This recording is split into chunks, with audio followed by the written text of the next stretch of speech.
Namaste. Welcome to another edition of Navimash podcast. So, after a long time, we are reading a book and also in the weekday. So, was busy with a lot of work, so could not read book. But I think I picked up this book. If you can see on my left hand side, social warming, the dangers of polarizing effects of social media. So, I think most of us who are watching this and people who are not watching this, somewhere down the line, they have interacted with social media in one way or the other via social media platforms. You have X, Facebook, even YouTube, and there are many other social media platforms which are there. So I thought let's read this book. So I picked up this book while I was traveling, trying to catch a flight, and I read a few parts of the book.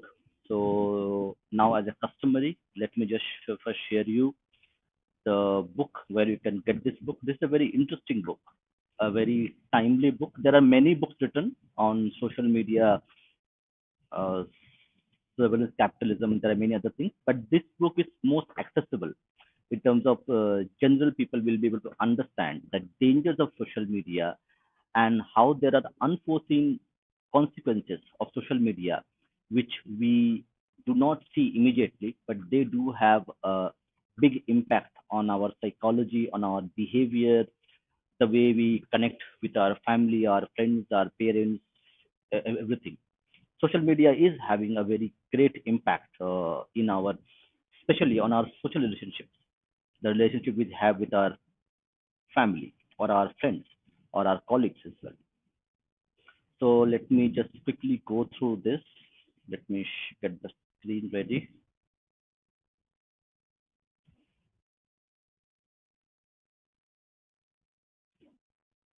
So here is, so this book is available in Amazon. You can get it on any other platform as well, but it's an international book, so Amazon would be a better option because you might not get it in your local bookstore or in your regional bookstore. So I have pinned the link as well in the chat, so you can get that as well. So this is the book costs around 550 rupees, quite a good discount actually, and it has some very good information, very good. How would I say? It gives you a warning. It gives you a warning. It gives you information how social media is impacting your life, which is unforeseen, which is not seen in our daily life, but it does change our behavior in general, and how even elections are being affected by social media platforms, social media narratives. Now, narrative is a very important part of elections, and narrative building has become a kind of a social media game.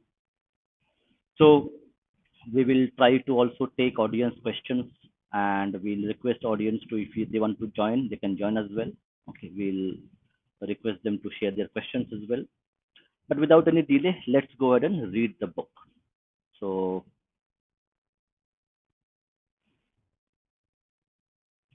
okay, let me share this screen. So this book is also available in actually Google Books. So let me see if the text is good enough. Yeah, the text looks good enough. Maybe I can open another one. Let me just. hmm, Okay, that's interesting. Okay, let me check. I have the PDF as well, so I can use that as well. Let me see if I can get that.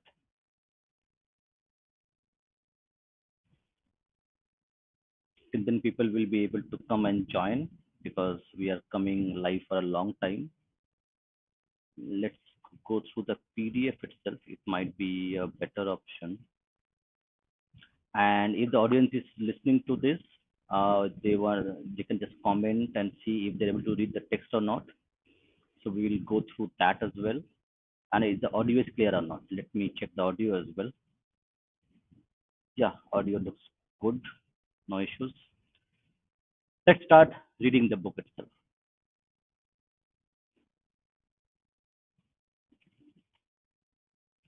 So, social warming, the dangers of polarizing effects of social media. So the cover jacket shows like this. It reads like science fiction, except he's describing our world right now. Ian Dunt. The author is Charles Arthur.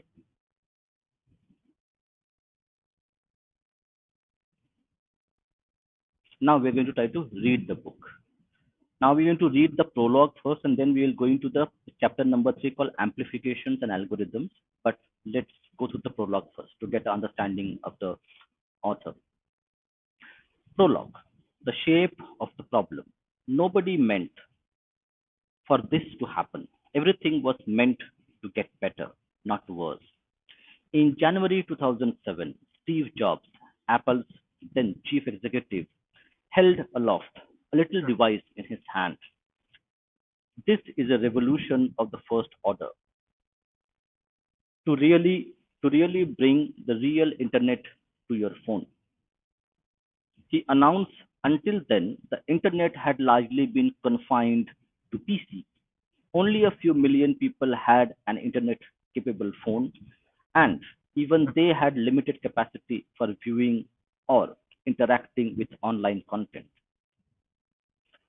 Do let me know if you can read the text. I have increased it, so it should be fine. Social networks were in their infancy. Facebook had 12 million users, having just opened up to the world beyond US university students the previous summer. About the same time as it had patented the software for a news feed that would pick out the most interesting status updates from your friend. Twitter was less than a year old and had tens of thousands of users. YouTube had been bought 2 months earlier by Google for 1.65 billion, a price seen as astonishing the site's despite the site's estimated 70 million monthly users. Mark Zuckerberg, founder of Facebook, originally defined its purpose as to give people the power to share and make the world more open and connected. He tweaked that slightly a few years later to give people the power to build community and bring the world closer. The broad sweep was clear: to get people to communicate with each other more easily and directly. In just over a decade, the world has gone time from a time when barely anyone owned a smartphone to one where more than 4 billion of the world's 7.6 billion do, and almost all of them connected to social networks. Walk today Walk. Walk today down a street past a construction site, past a coffee shop, past a parent pushing a pram, and you will see the same thing. People gazing down at their smartphones, flicking through screenful, screenfuls of posts, photos, videos, and comments. Smartphones have replaced cigarettes. Interesting. Smartphones have replaced cigarettes as the perfect filler for those empty moments, waiting waiting for trains, meals, or a friend. Pull it out of your pocket, watch it light up, uh, suck it in, and relax. So what the author means is that smartphones has smartphones has this addictive feature where you get addicted to smartphones, and that is something which is quite interesting in terms of how addictive smartphones are, internet are, and how little we talk about it, give attention to this. The author is talking about that tobacco has been replaced by smartphone addiction, or we call screen addiction. Do keep your comments up. There are no comments as of now, so I will take a look at the comments periodically till we read the book. Let's read ahead. Just as smokers can measure their cigarette consumption in packs, we can measure our social media consumption in screens. In 2017, a Facebook executive said the average person scrolls through 300 feet of social media feeds per day on their phone. That's about that's about 750 screens worth consumed over an average of 2 hours per day. Social media as a clutch may be akin to smoking. Smoking something to do with our hands that also steadies our mind. But the cumulative effect is such is much more akin to global warming. Okay, that's interesting. So it says, but the cumulative effect is much more akin to global warming, pervasive, subtle, relentless, and most of all, caused by our own actions and inclinations. Okay, this is something interesting that the social media addiction is compared to global warming, and that's why the book's name is as well, social warming. That's a interesting analogy being given by the author. It says global warming, pervasive, subtle, relentless. These are very heavy words. Subtle means that you don't realize you are walking into a trap. Relentless means you are being bombarded with social media across various directions, and most of all caused by our own actions. We have we have become a kind of, so what used to happen, like if you need to call somebody, then you would pick up your phone and call that person. Now the phone controls your behavior, like you are addicted to this phone, this social media, and subconsciously you would pick up your phone even if you do not need it. That's called our own actions and inclinations. That we use social media to fill our downtime is not a problem in itself. Very accurate comment. That we use social media to fill our downtime is not a problem in itself. Few would be few would be reading War and Peace instead, like I am trying to do. Although I am in social media, but I am using social media to read a book about social media. Interesting. But this use is closely but this use is closely monitored. The experience is individually tailored. Now, focus on these lines, very important. But this use is closely monitored. The experience is individually tailored, and herein lies the harm. Since social networks become widespread, Facebook has been implicated in a Facebook has been implicated in a genocide. Twitter became the battleground for a misogynistic campaign leading to serious real world threats and attacks.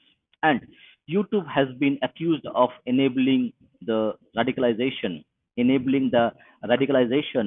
first of Muslim jihadis and then of right wing white men who would go on to kill.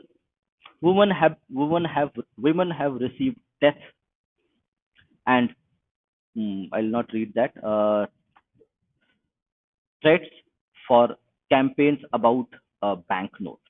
Football stars have been targeted for anonymous racist abuse from 12-year-olds.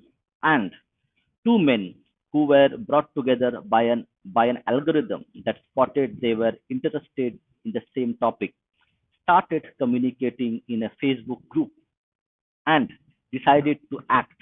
The topic was causing a civil war, and the action was to kill a police officer. So, social media has real world implications, as we see that it can cause real harm, it can cause real incidents down our streets, physical streets, not virtual streets. These aren't aberrations. Social networks have these results when used as These aren't aberrations. Social networks have these results when used as intended, as designed. Now, these are very important words. Social networks have these results when used as intended, as designed. After all, you are supposed to connect with like-minded people. Hmm. The same pattern of events keeps happening when social networks are involved. Small differences are amplified into bigger disagreements, and the people on either side of those positions are drawn towards extremes of belief or action. These networks are optimized to consume our attention. This word is very important. Attention. So now we live in a world where we have attention economy. These networks are optimized to consume our attention and powered by software that feeds powered by software that feeds on and exploits our inherent tendencies towards outrage and polarization. As long as social networks stick to their current design, events like this will keep happening and get worse as number of people using those networks increases. And in the next 5 years, another billion people will be able to access smartphones. We are living in an age of social warming, a side effect and unintended consequence of technological advance making our lives more convenient. We call it warming. Just hold on for a sec.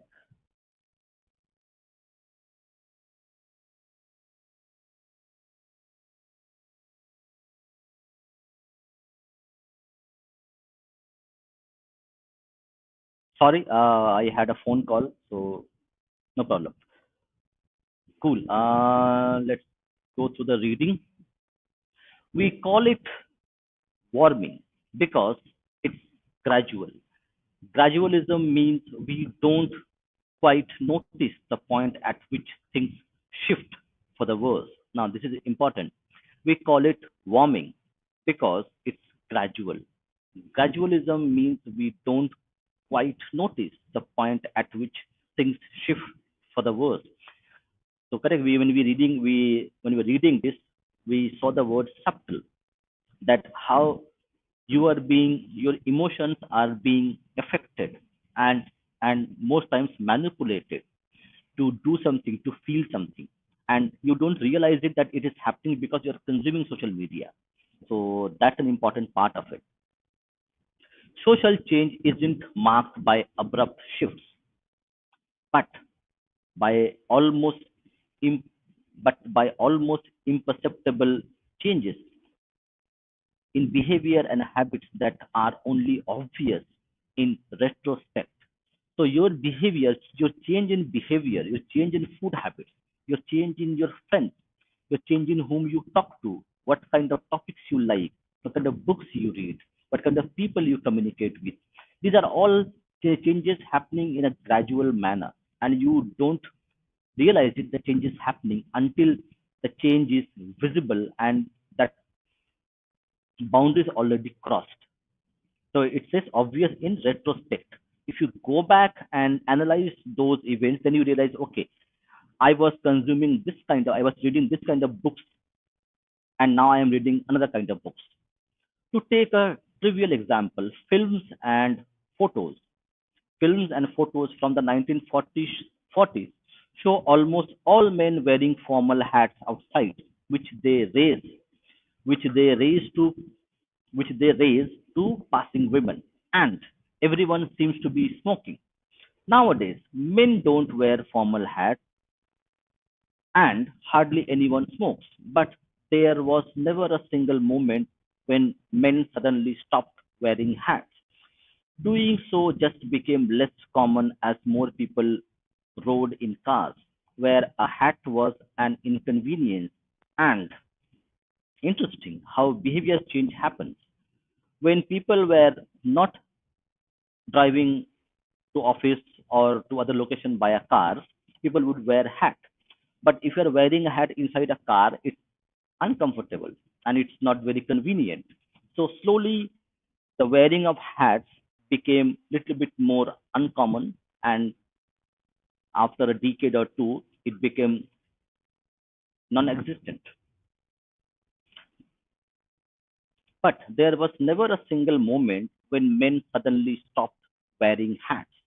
Doing so just became less common as more people rode in cars where a hat was an inconvenience, and as younger public figures such as John F. Kennedy, who never wore one, and the Beatles, who would never have dreamt of it, dreamt of it, came to prominence. Nor, nor has okay, nor has the male need for a head covering in cold weather gone away. The formal hat industry mutated into the baseball cap and bean industry. Social warming arises from the desire to have a computer, the smartphone, that's allied with our hunger for information and desire to connect with more people and more people. Its effects have only become noticeable as the adoption and power of social networks and smartphones has grown large enough to begin shifting our behavior significantly. Social warming Social warming happens when interactions between people who used to be geographically separated and infrequently exposed to each other's views are more frequently brought together and kept in orbit around the topics that will engage them and create addictive experiences. Only when only when you look back only when you look back does the change becomes obvious. The effects occur, though, all the time. The political sphere, democracy, media, people in the streets, all are being affected. Social warming comes about through a three-way interaction. Interesting. First, first is the parallel rise of smartphone availability and social network accessibility. Second, each platform is able to learn and amplify what captures our attention, getting us getting us to log in more frequently and for longer. Third, the amplification is unregulated and unrestricted. Partly, this is by design. People using the system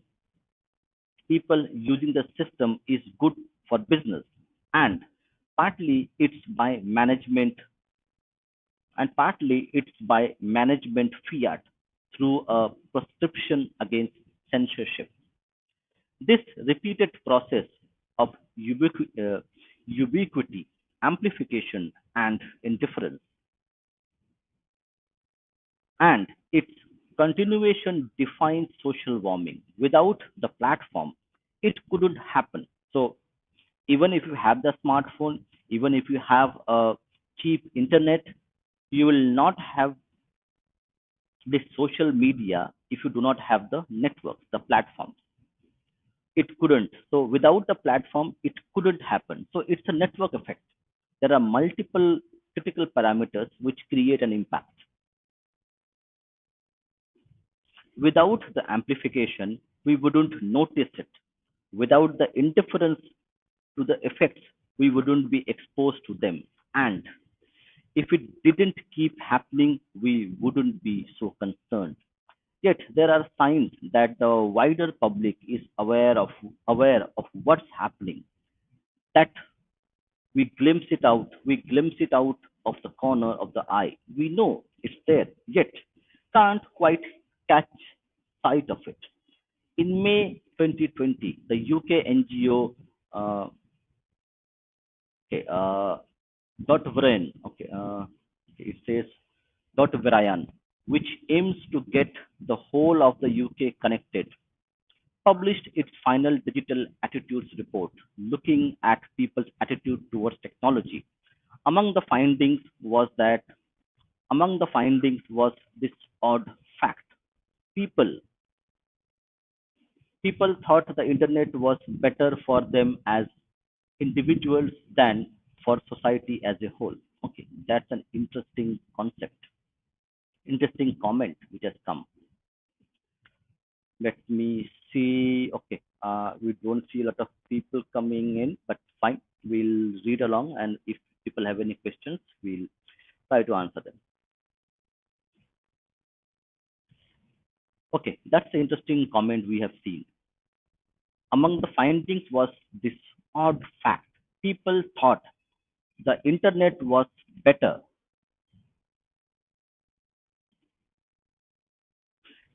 Let me see again.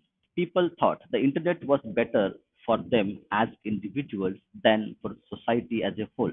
Now, that's a contradictory comment. The gap was large.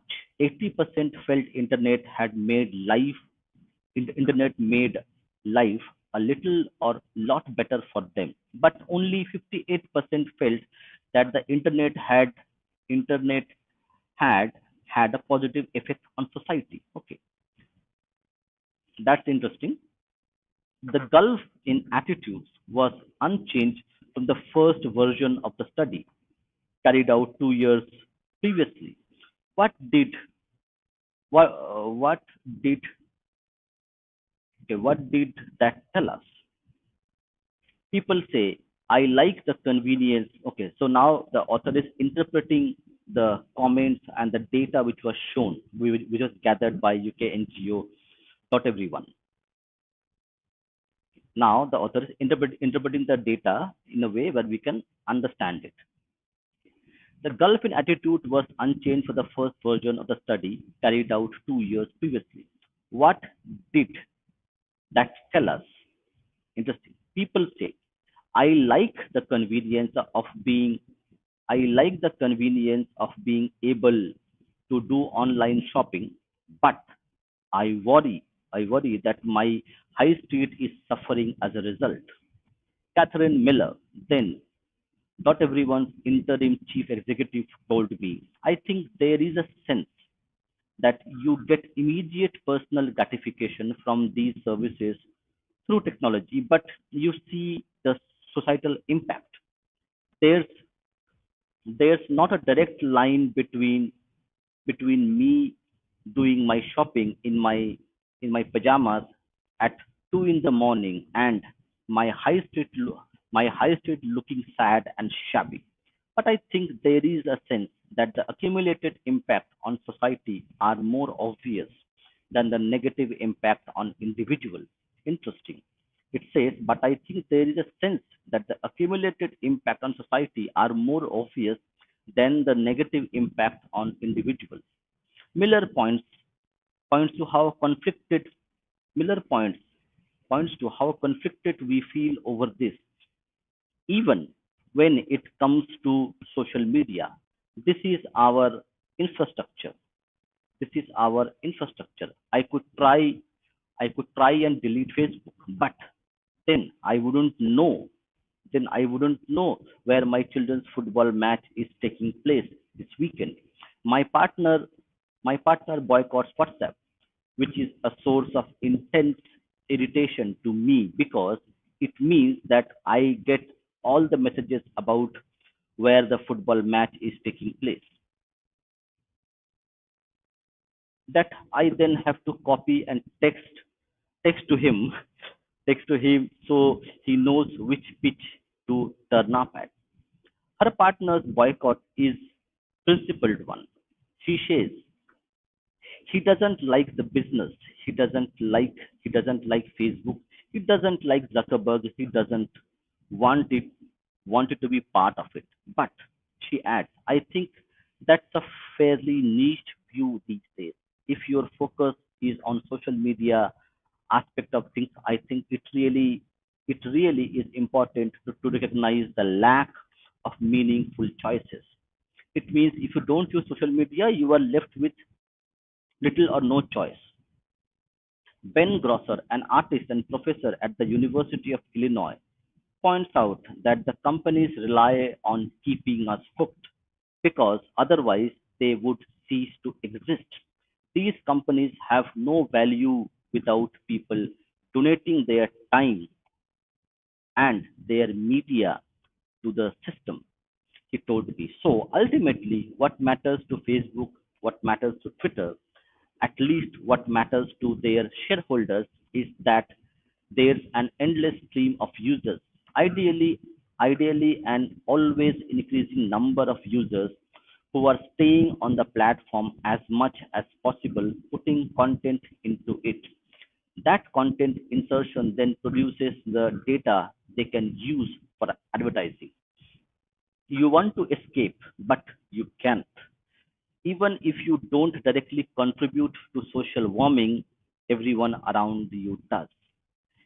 Even if even if even you had told Gottlieb Daimler or Rudolf Diesel, okay, Daimler is the car company which revolutionized cars, and you have Rudolf Diesel who invented the diesel engine which runs our cars till now.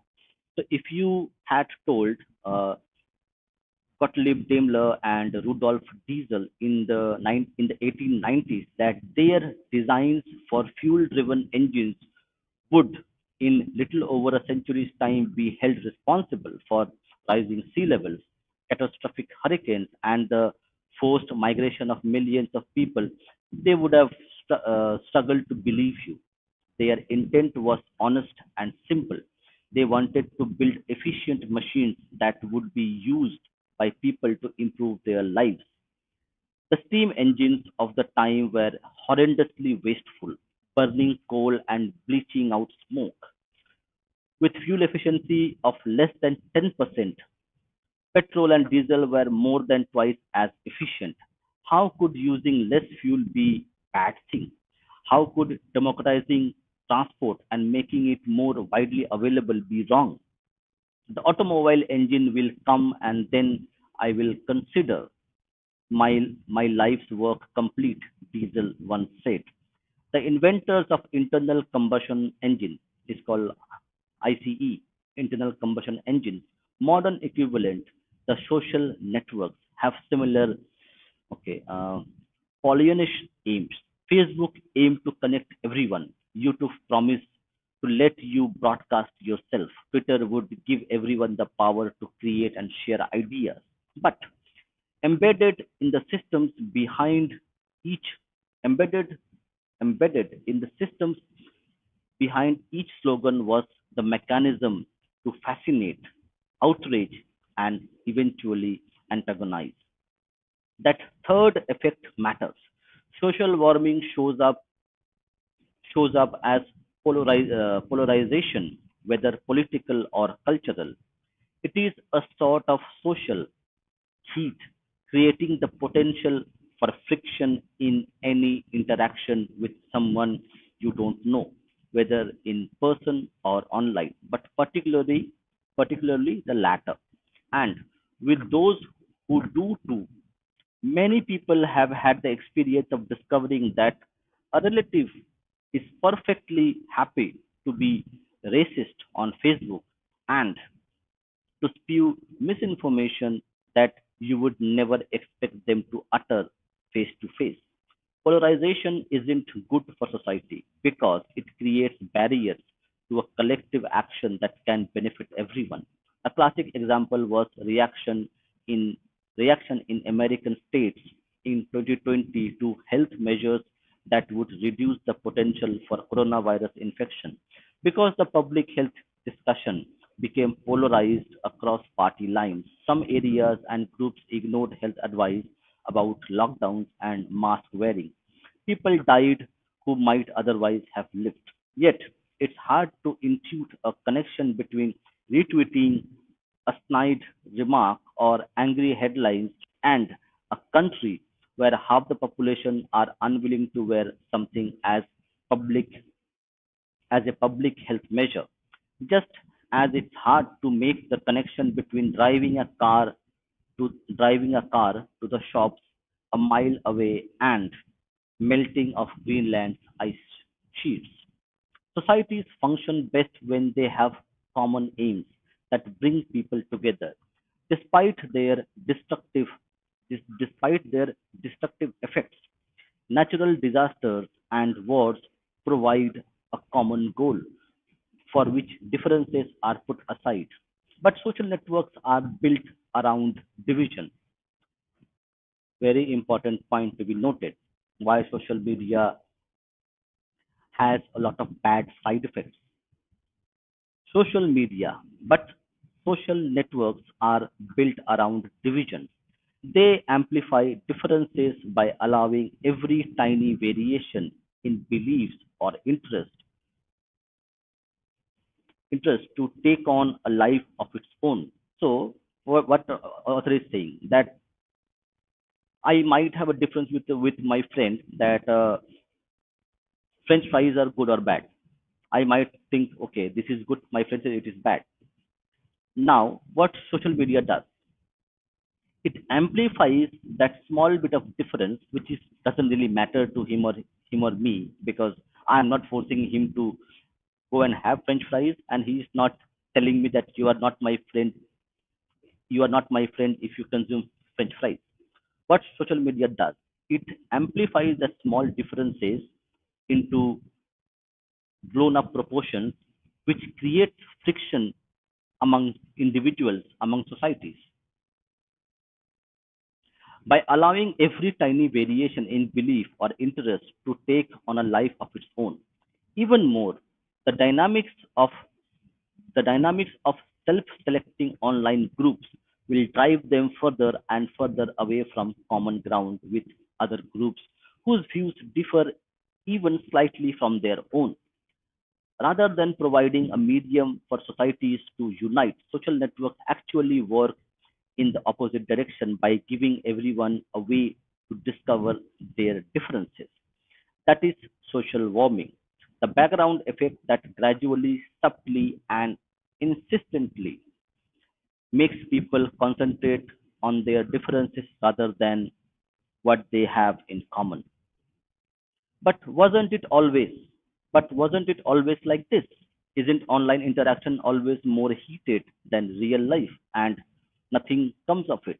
Usually, except when people threaten to kill MPs or someone radicalized by a stream of videos picked picked for them picked for them by the software that powers a site goes on a shooting spree against their chosen enemies, a race, a religion, anything.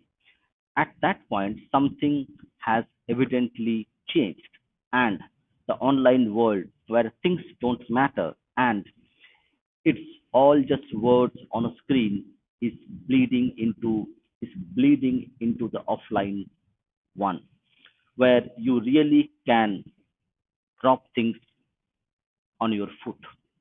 Our phones and social media identities have become our virtual homes. When a virtual mob begins targeting you, the effect isn't like being on a football pitch. It's not a wall of it's not a wall of unintelligible slurs. Even insult on social media is isolated. It is as if each member of the mob were whispering in your ear. The suggestions that you just delete your account or just ignore it is the same as suggesting that you move home or stay indoors. We cannot ignore these effects because there will be okay because they will not sort themselves. Okay, we cannot ignore these effects because they will not sort themselves out. Facebook, Google can be used to swing elections. Facebook is proud of its ability to persuade millions of voters to register and even to turn out to vote. Yet one of its executives, Katie Harbert, was also prepared to accept that the election of Rodrigo Duarte in the Philippines in early 2016, following a brutal social media blitz of misinformation and personal attacks on opponents, made the country patient zero in electoral interference through social media. He then went on to cite the Brexit referendum in the UK and the 2016 US presidential elections as other examples. The side effects of social networks grow geometrically faster than the networks themselves. Okay, that's interesting. Lot interesting. Okay, the side effects of social networks grow geometrically faster than the networks themselves. Hmm. But the legislative systems they have effectively encircled can't respond at the same speed. Legislators work over periods of years while social networks can roll out new updates in weeks or months. By the time committee of members of parliament in the UK came to consider the problem of fake news in January 2017, the 2016 US presidential elections and Brexit referendum that had made the topic urgent had long since passed, and a tweak, a tweak to Facebook's and Google software had pushed the problem out of sight for most people. The committee was then dissolved by an election. The final report appeared in July 2018. No laws were passed. Social network companies are reluctant, however, to take ownership of the consequences of their choices. They are happy to take credit for the positive effects, such as when people can check in on Facebook to confirm they are alive after natural disaster, or activists can use Twitter to record wrongful arrest, or you can find the instructional video for fixing your lawnmower on YouTube. Yet, when they help Nazis and provocateurs to organize into closed groups, enable harassment, or send vulnerable people down the rabbit holes of conspiracy theories, their response is apologetic and puzzled. How did that happen? They ask. The downsides, what economists call the negative externalities, what economists call the negative externalities, became a problem for society to deal with and pay for, even though the software driven amplifications of outrage and interaction caused those effects in the first place. Nor is there any clear way to bring external pressure to bear on the networks to make them directly answerable for those effects. Facebook and Google have corporate structures in which their chief executives and founders hold a majority of the voting shares, insulating them from insulating them from shareholders' ire. Literally, the only person who can remove Mark Zuckerberg from his position at the top of his company is Mark Zuckerberg. The only shareholder Larry Page and Sergey Brin answers to at Google and hence YouTube are themselves. They own about 80% of the voting stock. Twitter has more straightforward ownership structure where shares have voting rights equal to founders. Interesting. Looking ahead to where those new mobile internet connections and smartphones will be found in the next 5 years, almost all will be in less developed countries in regions such as sub-Saharan Africa, Latin America, where weaker democratic and media systems will find it harder to withstand the onslaught of untruth and distortion. What then happens to democracy? What happens to truth? What happens when a population can't even agree about what happened a day or a month ago, or who won an election, and those disagreements are reinforced every time they look at the device in their hands? Or what about when it's cheaper and easier to get misinformation than to get facts? This is something which we need to delve into. What about when it's cheaper and easier to get misinformation than to get facts, as it is the case in number of countries where mobile carriers offer deals that make Facebook or WhatsApp free, but access to search engine or news site paid for. This is this is an emergency. It needs to be tackled by recognizing the toxic effects and removing the elements that enable them. The incitement to outrage, the algorithmic nudging, the pretense that throwing everyone into one giant room and encouraging them to shout at one another, or even flatter one another will make them happier in the long run. Antonio Garcia Martinez, who worked on Facebook's most successful efforts to make money from advertising, noted in his book Chaos Monkey that even a little bit of difference is worthwhile if your network's big enough. Interesting. To the criticism that any individual Facebook advert didn't bring in much money, he responded that a billion times any number is still a big number. We should be we should be a lot more worried than we currently are about these big numbers.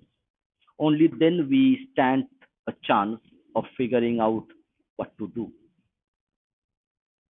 Now we are going to read I'm going to read the chapter 3 because 3 is very interesting chapter, and we're going to finish today's reading by reading the chapter. Amplification and algorithms.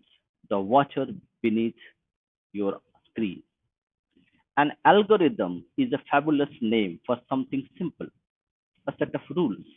We first encountered them as children in those semi-magic semi-magic tricks where you are told to think of a number, double it, add something to it, take away some other number, quite often the number you first thought of it, manipulate in a bit more, and the answer is 2.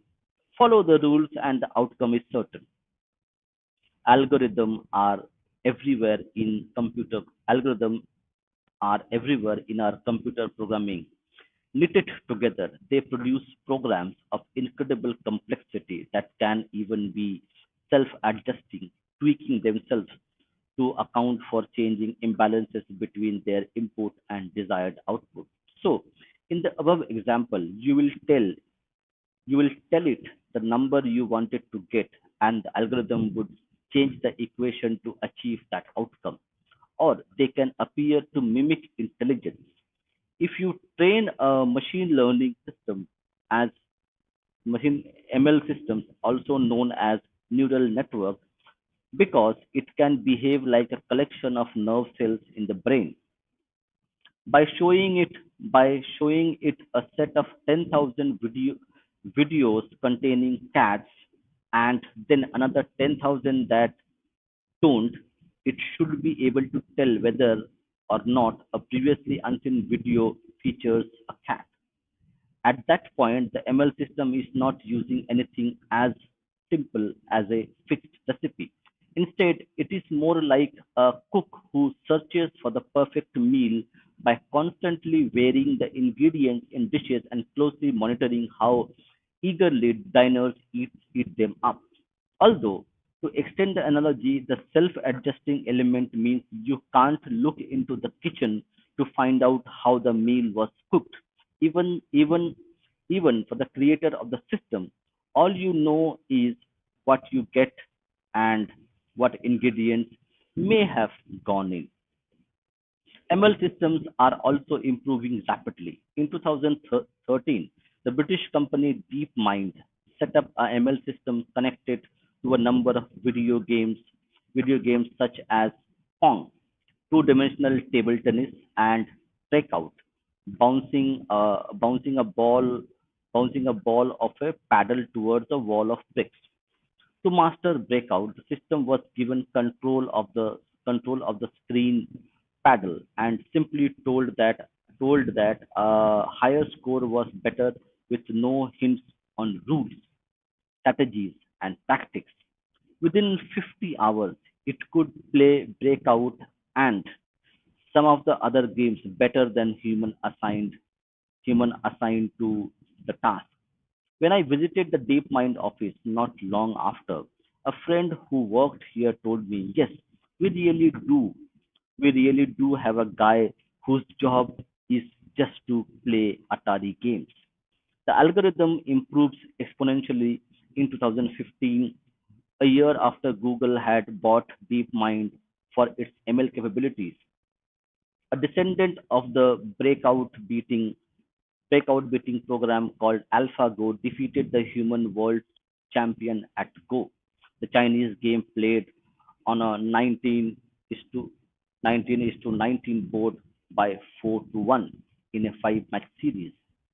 It could legitimately be called the world champion. Until then, no Go playing computer had ever beaten a top ranked professional player in an even game. In marked contrast to chess, where the world champion had lost to a computer back in 1996, a couple of years after AlphaGo win, another descendant of that program called AlphaZero taught itself to play chess and then beat the best dedicated chess computer in the course of a single day. No surprise, therefore, that such ML systems are becoming more and more common, and increasingly companies hand over essential tasks to them.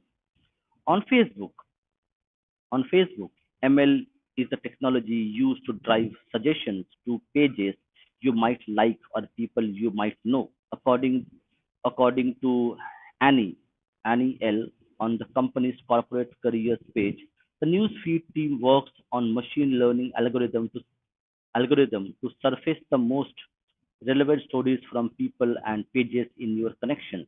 We do this by developing models that take in personalized signals from your social graph. I also love that Facebook recommends group based on common interests. He adds Facebook's habit of obscuring staff names so that they sound like okay, encomiums encomiums for the dubious skin treatment is peculiar. Since a quick web search reveals Dr. Annie Liu full name, Dr. Annie Liu's full name, education and work background, including brief stints at IBM and Google. Machine learning is increasingly at the core of everything we build at Twitter, noted Jack Dorsey in June 2016. It is powering much of the work we are it is much of the work we are doing to make it easier to create, share, and discover very best content. He continued. His blog post was announcing the acquisition of a London based AI company called Magic Pony, which specialized in analyzing video, a content form that machines struggle to analyze, unlike text. The analyst, Rob Ender, Enderle, suggested that being able to do that could turn Twitter into a real time news aggregator if it could pull together disparate, uh, disparate videos about the same topic. That he said would provide a level of coverage a TV network would envy. In turn, Endel suggested that could be both compelling and huge ad revenue generator, but it might also be a means of exacerbating social warming, linking people to radical groups they might not otherwise have joined, encouraging virtual pylons, pushing people to the extremes of conspiracy theories, all because that would fit what the algorithm were programmed to measure as good, even if humans affected would see that way. Trouble with algorithm is that you can design them to work in a way that seems sensible or which you might think even is clever. But the interaction of two or more algorithms designed around the same purpose can create weird effects, which brings us to Michael Eisen and Michael Eisen and the 22 million book.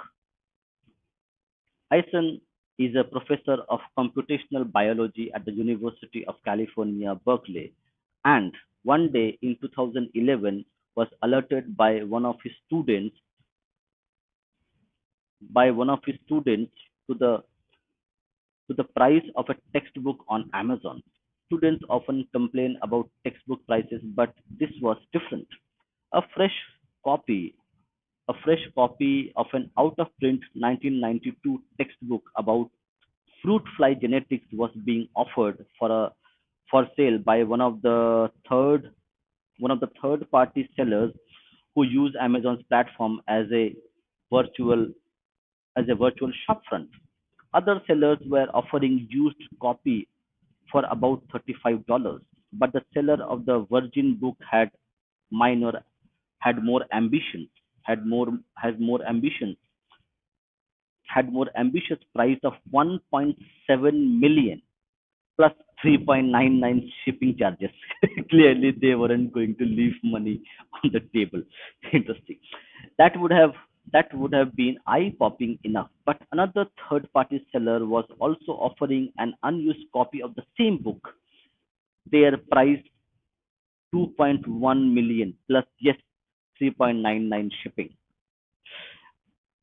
Ethan knew there wasn't anything about the book that would justify auction house levels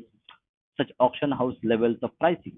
So how had the price reached such a wide level? A glitch, he thought, or a joke?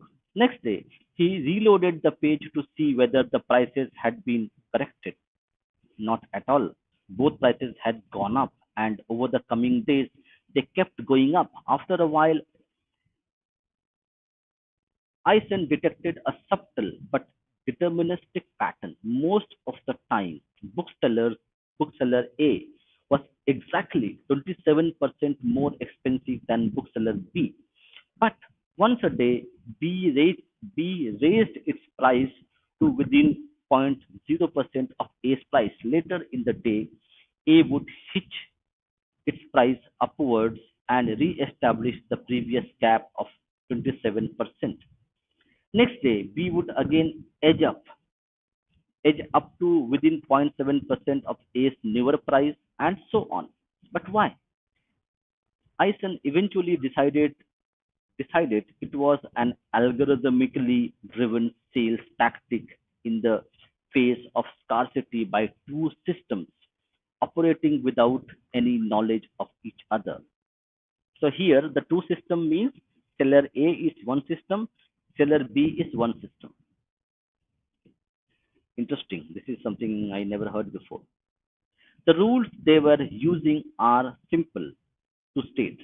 These algorithms sort out the sellers offering the most expensive copy of the book or possibly the second cheapest. We we can't be certain in this scenario and set its price 0.7% below that. People doing a search would see the two and bookseller B hoped hoped opt to buy the cheaper one. His algorithm, meanwhile, was built for what appeared to be different business model. Bookseller A would fulfill orders for books by first buying them from other Amazon sellers and then reselling them. His algorithm therefore sought out the seller offering the cheapest copy of the book and then advertise the same book with 27% added to the price plus the same shipping charges. In normal market, the price hike would provide enough margin to make money and ensure no money lost on shipping. This was a viable method because A had a good seller reputation on Amazon as Eason verified A's reputation was better. A's reputation was better than B and cheaper seller. So how had the price gone mad? Because the market for the brand new book about fruit flies considered only two sellers, A and B, and their price without interruption because nothing was happening to stop them. Nobody was going to buy a book with multi-million dollar price tag. But the algorithm but didn't know that. Like the programs playing Breakout, they just had a task, not an understanding of its meaning. By the time Eason noticed it. Phony price war had been going on for the about 6 weeks. The algorithm continued chasing each other into the stratosphere. 10 days after Eason first looked, Ace price was Ace price hit 23,698,655.93. At that point, some trigger was tripped. The next price for the non-existent book would would have been 30 million, which perhaps exceeded the internal Amazon price limit. At that point, the price reset, and the B, which remember probably did have a fresh copy of the book that ultimately its retailer wanted to sell, brought the price down to $106.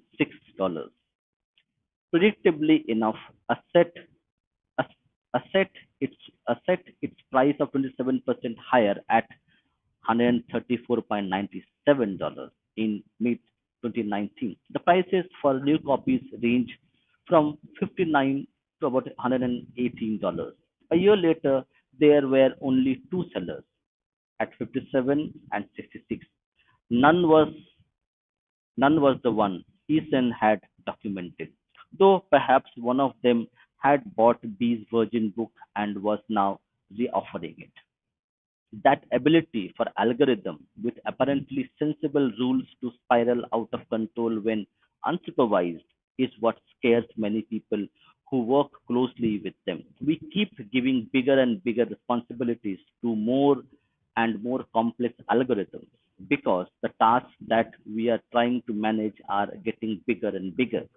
These days, algorithms, especially machine learning ones, are getting the plum jobs, playing chess and Go, spotting copyright infringement on YouTube, and increasingly choosing what we get what we get to see on social networks. What if what if the algorithm in charge acted beyond expectations like these book selling book selling ones, except that they had the power to alter the way people think and how they perceived the world? And what if on that seeing that happen, the people who designed the algorithm declared that there was nothing wrong. All social networks live by their three rules. The first, get as many users as can. The second, don't let go of the user's attention. The third, which is obeyed by which is obeyed by varying degrees. Monetize those attentive users as much as you can without losing their attention. If you do anyone if you do anyone without the other two, you will have minimal success. Execute two well and you might prosper. Do all three at once, you can own the world. The way we get as many users as possible is to make access free and fund it with adverts preying on attention. That's the price anyone can afford because while incomes vary wildly, the attention economy ultimate is the ultimate socialist paradise. Everybody is allocated same 24 hours per day. Time is the universe's most equitable distributed form of wealth. Before Facebook, the model for advertising driven online businesses was Google, where if you typed Sony camera into the search box, interested you might be interested in buying one.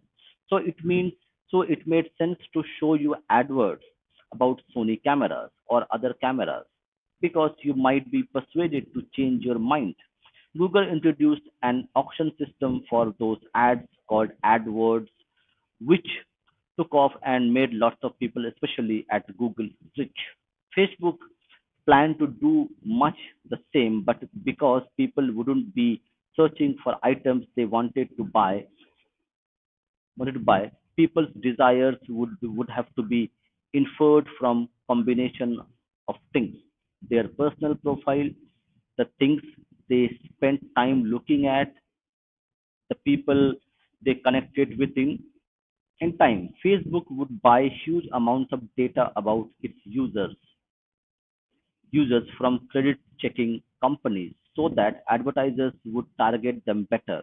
An improvement an improvement for which advertisers were happy to pay more.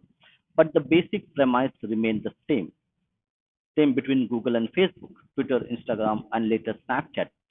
Advertising keeps the lights on. The big problem, though, was maintaining attention.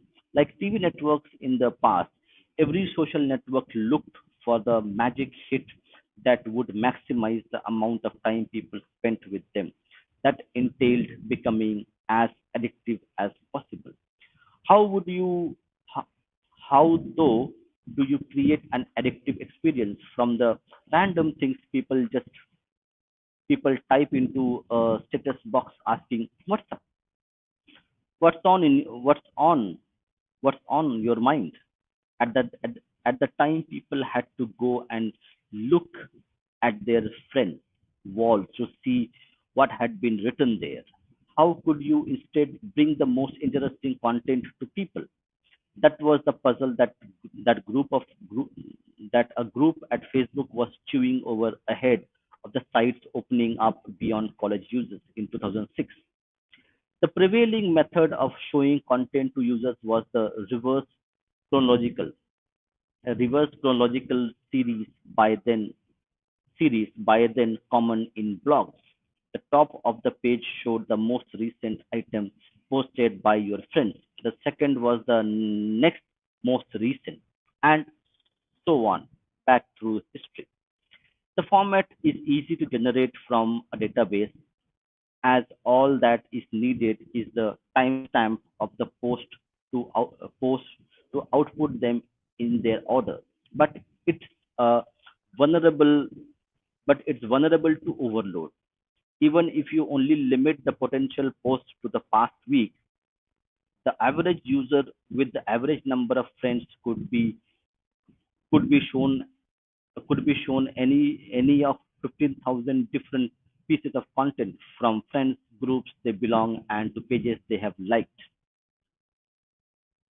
Sturgeon's law, which holds the 90% everything, Sturgeon's law, which holds that 90% of everything is crap, applies particularly on social media posts, even from friends.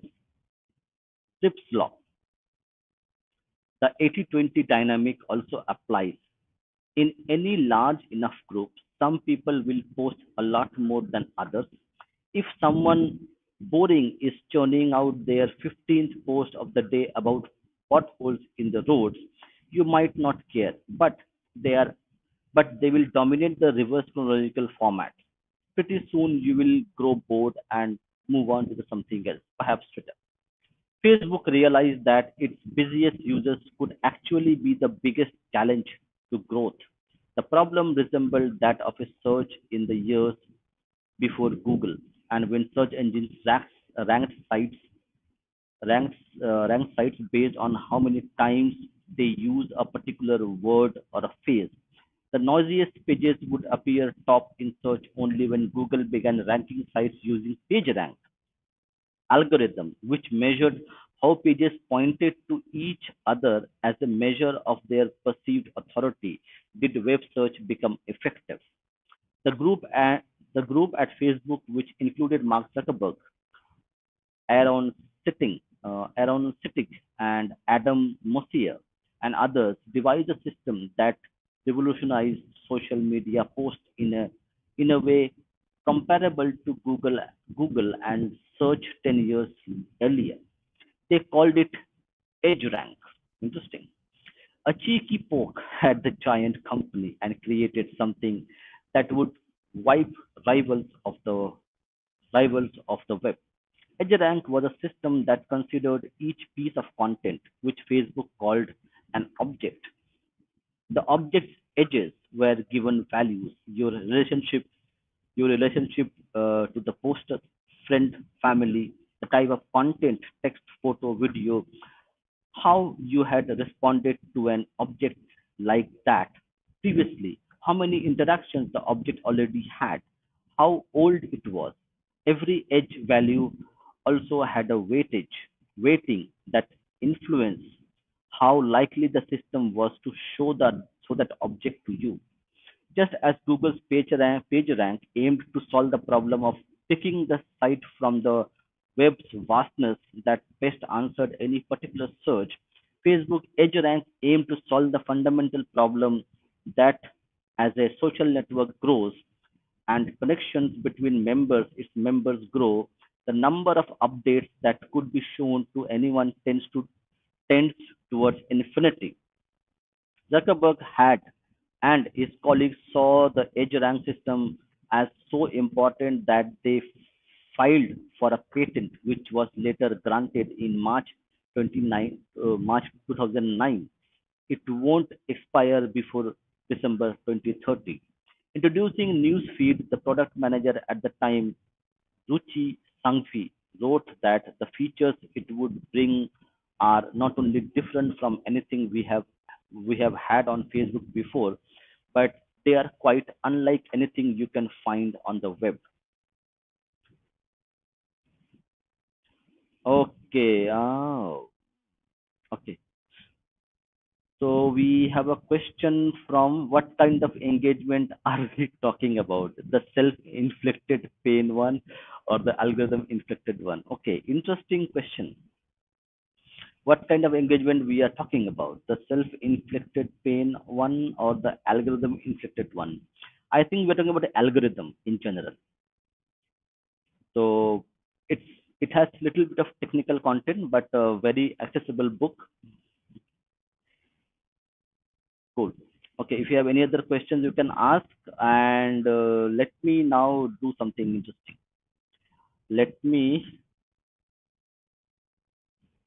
throw open the stream to the people. So if you want to talk about social media, are you addicted? How do you like social media? You can come and talk to us. And let me now read through the book.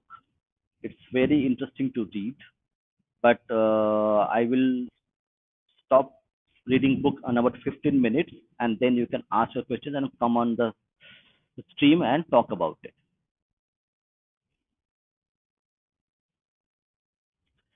There had been and still are plenty of successful sites not reliant on algorithms to choose what to show to people. Facebook led the way in abandoning any sort of human input to rank your likely interest in any particular piece of content. This in turn opened the door for all the effects of algorithmic amplification to take over. Newsfeeds achieved Newsfeed achieved what its inventors wanted.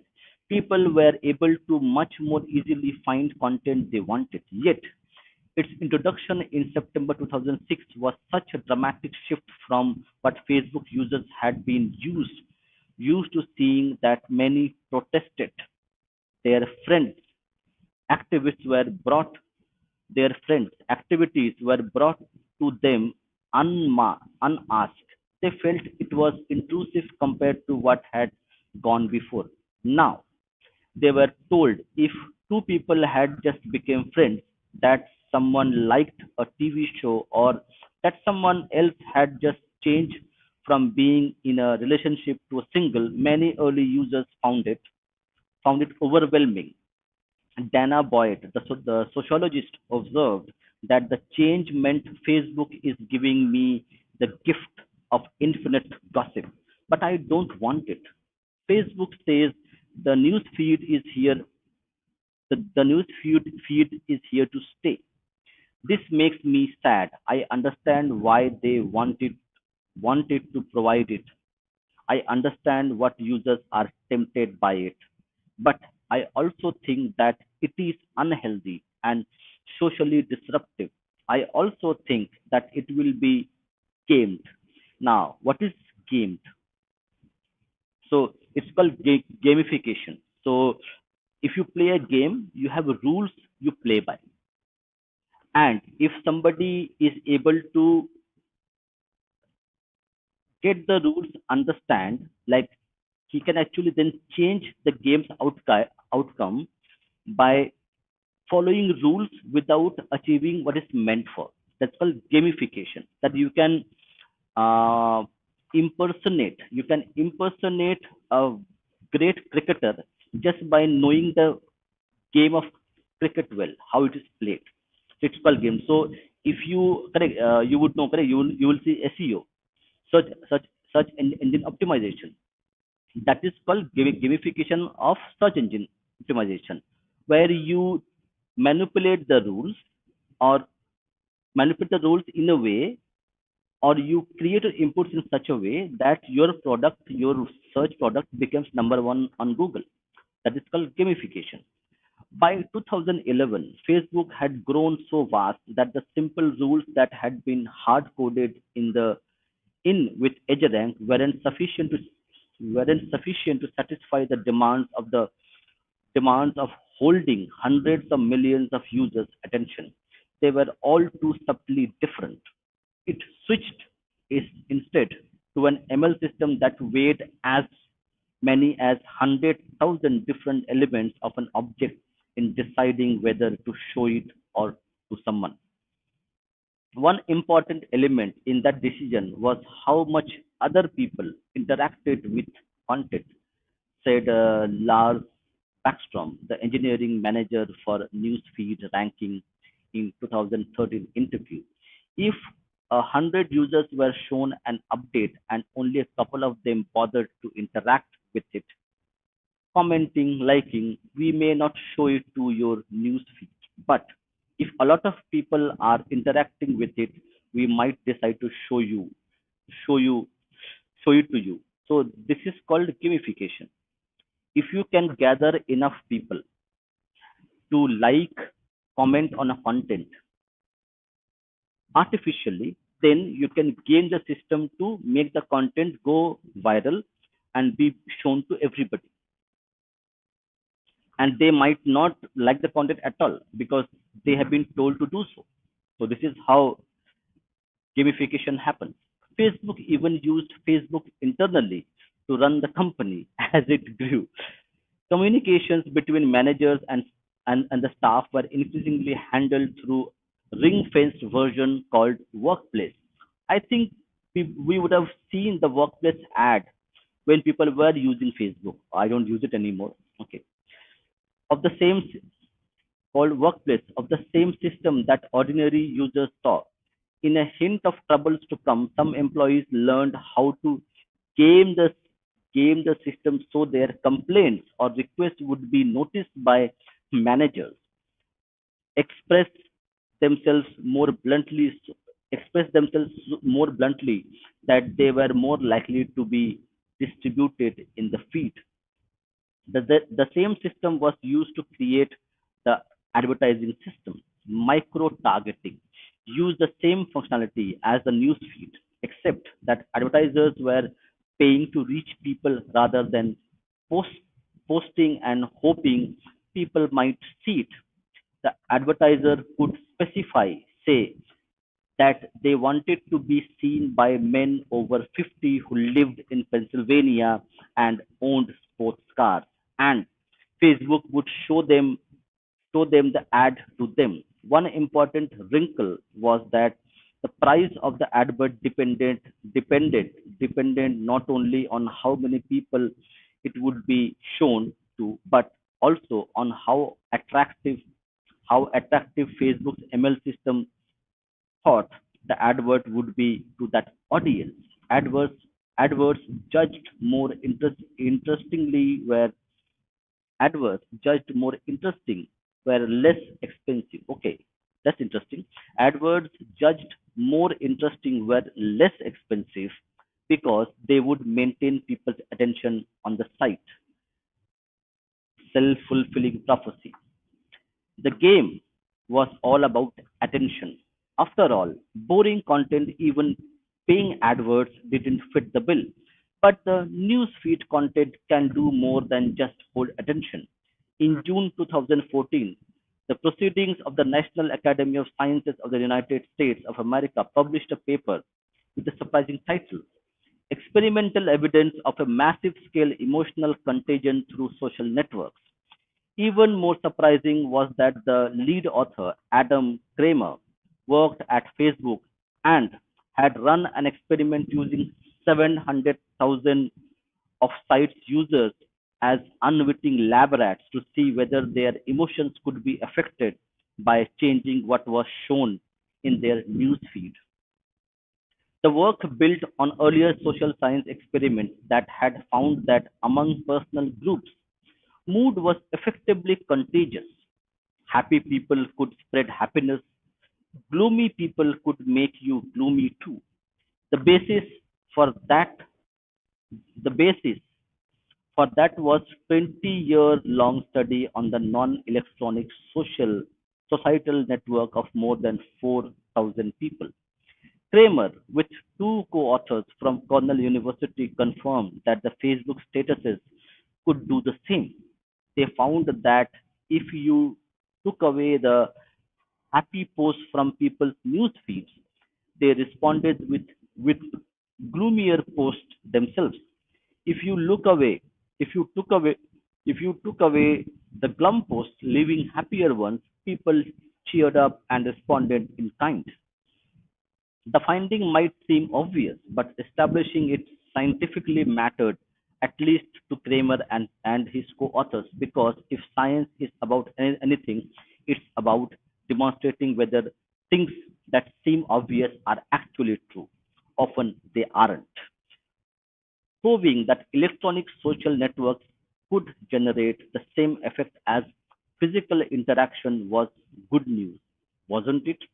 Furthermore, the work had been done on a far bigger scale and much more quickly. The experimental phase only took a week than previous studies. However, the reaction from other scientists and the public suggested that this really wasn't seen as good news. Where exactly had first of all, where exactly had people consented to this manipulation of their feelings in a gigantic social science experiment? Second, who could or would rein in Facebook if it wanted to do other experiments? Sociologist Zeynep Tufekci, who is also an associate professor at the University of North Carolina, pointed out that this indicated much bigger potential problem under the surface. The existence of data and studies like this meant that corporations could model the behaviors and response of individuals, do not not just narrow demographics. It is clear that the powerful have increasingly more ways to engineer the public, and this is true for Facebook. This is true for presidential campaigns. This is true for other larger actors, big corporations and governments. She wrote in June 2014.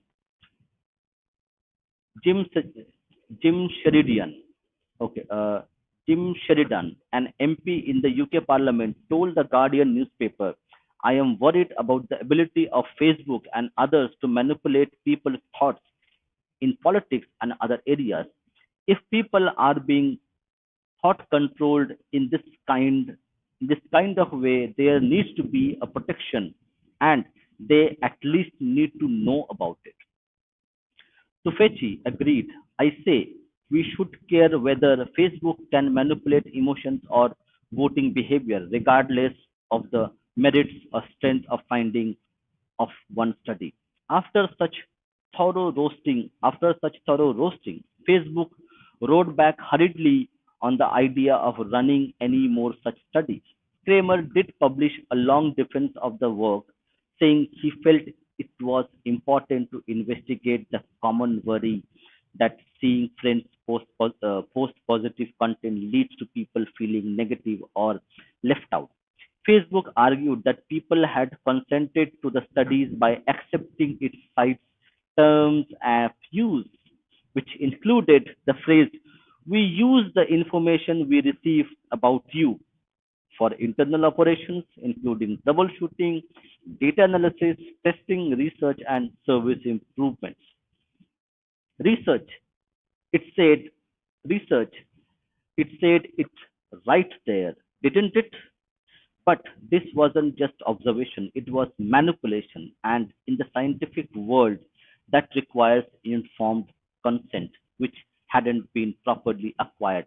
Facebook went quiet on the studies, but the newsfeed algorithm had been revealed as a gigantic lever for anyone who wanted to manipulate people or their emotions for their for their own ends, along with the micro targeted advertising that made it possible to tailor adverts to tiny cohorts within much bigger groups, knowing that only they would see them wallpapered around or inside their newsfeed.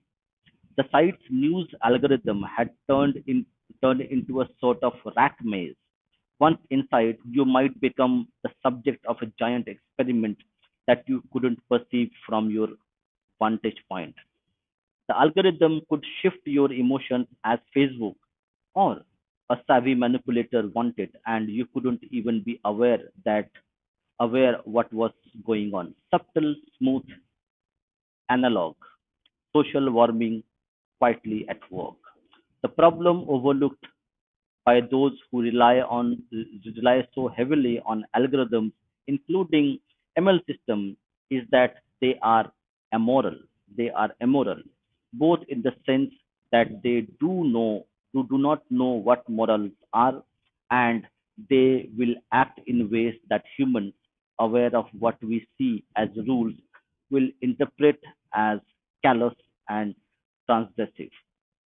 The indifference to rules can surprise humans who tend to see them implicitly. In 2018, an international group of researchers collected a set of anecdotes about what they called the surprising creativity of artificial intelligence systems and published them as scientific paper.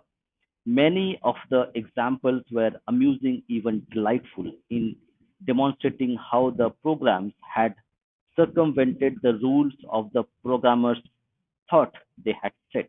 One experiment tried to generate virtual creatures that could walk, measuring success by virtual distance covered in 10 seconds. Rather than developing legs, as the experimenters had expected, the digital creatures evolved to be taller and taller than fall over, thus winning despite not having taken a step. Some worked out how to somersault in midair to extend the distance. Another tasked with designing lenses for optical systems refined its product for accuracy. The lenses eventually offered, if made, would have between 20 meters to 60 feet thick. Okay. Some of the examples were more alarming in their implications for humans.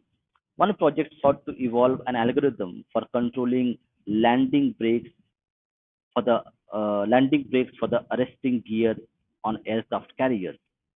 An incoming plane trails an incoming plane trails a hook on landing that landing that snags a steel cable pulled out across the deck, which is attached to two giant drums on either side, with more cables spooled around them. As the cable pays out, brakes on the drums slow them down until the plane stops. The tricky part is applying just right amount of braking force at the right time in a high energy process lasting few seconds and involving multi-ton equipment. Computers able to measure and respond to changes in microseconds should be able to do so far better than a simple mechanical brake or one reliant on comparatively slow human reaction. The algorithm's goal was to stop the plane while minimizing the force exerted on the combination of pilot, aircraft, hook, and drums. The researchers at Swede at a suite called Robert Welt set up a simulation in which the system would keep trying combinations of force and timing until it found the ideal solution and left it running. To his surprise, the program claimed to have worked out a solution almost immediately, even for the heaviest aircraft. Felt had expected the process to require multiple refinements. In fact, the evolutionary software algorithm solution had discovered a bug in the computer program that calculated the force exerted if the algorithm applied a gigantic force on the braking system. The number wasn't stored, and so regi- okay, number wasn't stored and so registered as zero. The aircraft and cable systems would have been wrecked, and the pilot might have been dead, but the algorithm was satisfied that the job would have been done. The authors noted that those working on self-teaching systems should be more skeptical of their ability to correctly specify robust fitness functions and anticipate evolution iteratively, revealing such specification failures. In other words, you are not so smart and machines are relentless, and life, including the artificial form, will find a way to reach the goal you have set, but you don't know what rules will ride roughhold over the process. We tend to forget that machines don't have our human implicit knowledge, the things that we know and that we know others know. So we need not even mention that in a discussion. That's the problem with trusting ML systems whose workings we can't examine. We don't know what shortcuts they are taking or collateral damage they are ignoring in order to reach the goal they have been given. Frequently, once such systems are unleashed on a social network, their creators find themselves wrestling helplessly against unintended consequences. Amplification is a natural outcome of the desire to get somebody to click on something, to, to convert somebody, whether it is an ideology or clicking on buy now, says Alex Putowski, the presenter of the long running BBC radio program, The Digital Human, who also holds a PhD in psychology. This is what we are being asked to do because it supports the financial model of the internet. But it also means that the being is constructed in a way that is being reinforced. And then, hey, presto, quell, quell surprise, tada, here we are, isolated from one another, becoming more and more entrenched in our own view. We will end our reading today at page 47. We will start reading from just how dangerous that entrenchment is in our next reading session.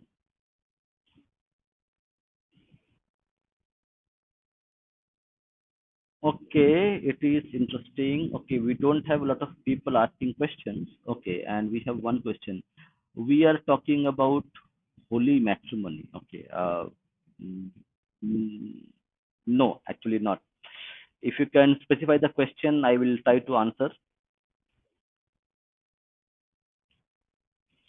I don't see any more questions here.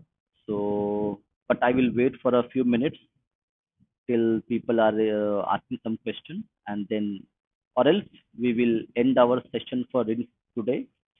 Maybe if I get time, I'll try to read the book tomorrow as well. This looks very interesting book indeed in terms of its content and the way it is giving us a lot of information and warnings about social media in general. So this is something which is really interesting.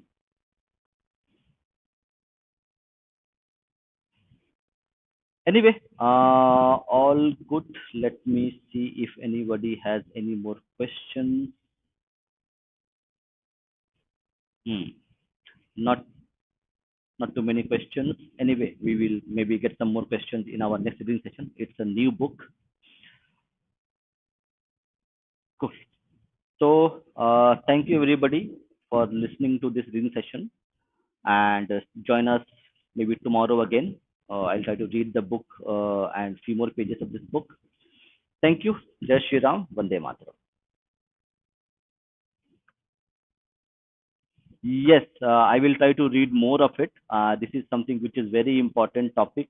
Actually, like these books are not available in general, so I picked the book in the airport, and this is something we need to talk about. That there are very good things about social media, but there are also very bad things about it, and we need to guard against these bad influences to make sure that it doesn't affect our lives, because it affects our lives physically, ourselves, our friends, our family, our parents. Everybody is getting impacted by this, not not virtually but also physically. So yes, I will try to maybe ask somebody to talk about this as well. Now maybe I will ask some psychologists to come and discuss in detail sometime if I get a chance to do that. But thank you for this. Okay, thank you everybody for joining, and see you tomorrow again. We'll try to read the book and try to finish it, and maybe have some guests also come and talk about this, the impact of social media and bad impact of it. Jai Shri Ram, Vande Mataram.